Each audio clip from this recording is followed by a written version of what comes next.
So ngayon po mga Lodi ay i-explain naman po natin yung patungkol dito sa graph na to. Followers versus non-followers. Kasi nga po, meron po akong napanood na video mga Lodi na nagagalit siya o nagtatampo siya mga Lodi sa kanyang mga followers kasi po maliit na porsyento ng followers yung nakalagay po dyan sa graph na nanood sa kanyang video. Ang akala po nung ating kasamang kapwa content creator is konti lang sa followers niya or maliit lang na porsyento ng followers niya ang nanonood sa kanyang mga video at buti pa nga daw yung mga hindi niya followers ay talaga namang nakasuporta sa kanya, no? So, ganito mga Lodi, explain po natin yan.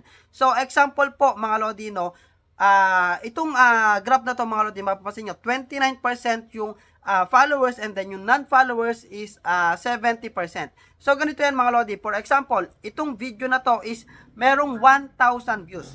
So, ibig sabihin po mga Lodi, no, doon sa 1,000 views po na yon, 29% po ng nanonood doon ay yung followers nyo. Ibig sabihin, 290 na followers nyo ang nanonood sa video nyo and then yung more than 700 na non-followers nyo yung nanonood sa video nyo. Ganun po yon mga Lodi. Hindi po ibig sabihin na 29% lang ng followers nyo ang nanonood sa inyong mga video. At dapat po, maging masaya kayo mga Lodi kapag ka po mas mataas yung porsyento na nanonood ng non-followers sa inyong mga video dahil sa ganon mga Lodi ay makikita natin, nire-recommend ni Meta ang ating mga video sa mas malaking audience dahil kapag ka po naging ganito yung graph ninyo, naku po susmi mga Lodi, wala yan. Hindi nire-recommend ni Meta ang ating mga content sa mas malaking audience. Mapapansin nyo, 99%, konti na lang, 0.4 na lang mga Lodi. 100% na ang followers. Halos walang nakapanood ng video natin